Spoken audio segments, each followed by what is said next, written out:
некој мора да заработува многу поголеми пари за да може да си ги дозволи тие плати. Па така и работникот влегува во еден лажен свет на поголеми плати за да може да го преживее своето секојдневие, но и директорот влегува во една илузија на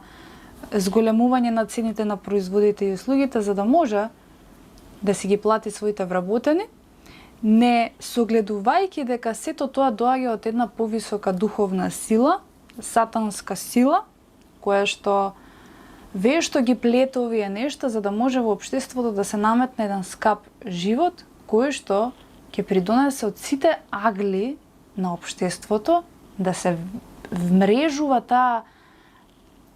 се поголема и се поголема намера за материјалистички живот, за услуги, за производи, за консумеризам, кој што човекот ќе го доведе до на некој начин се залаже дека платата му е неопходна да ја зима, работата му е неопходна да ја работи, за да може да си ги дозволи сите овие нешта кои што навидум не може без нив да преживеа. И доаѓаме до момент што човекот, не знаејќи за сите тие нешта по кои што е замајан, всушност влегол во самата игра на сатаната.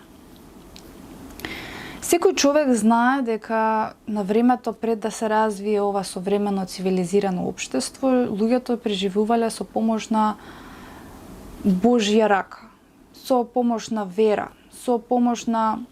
не ја знам иднината, непозната ми е, ама ќе преживеам.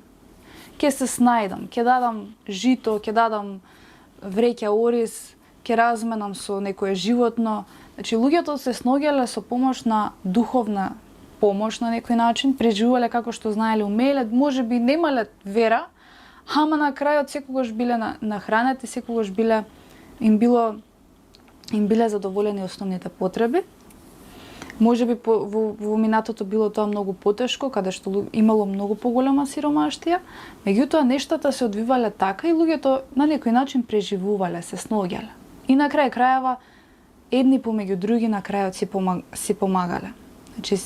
имало социјален, хуман аспект на човештвото во кој што дури најсиромашните биле потпомогнати од овие кои што биле, да кажеме, кои што стоеле подобро на своите нозе. Сето тоа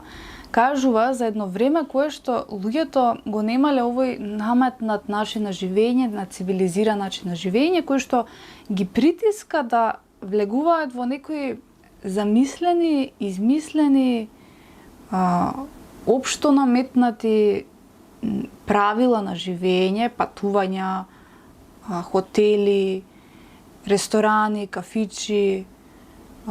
не знам, молови, кина, бутици, маркети,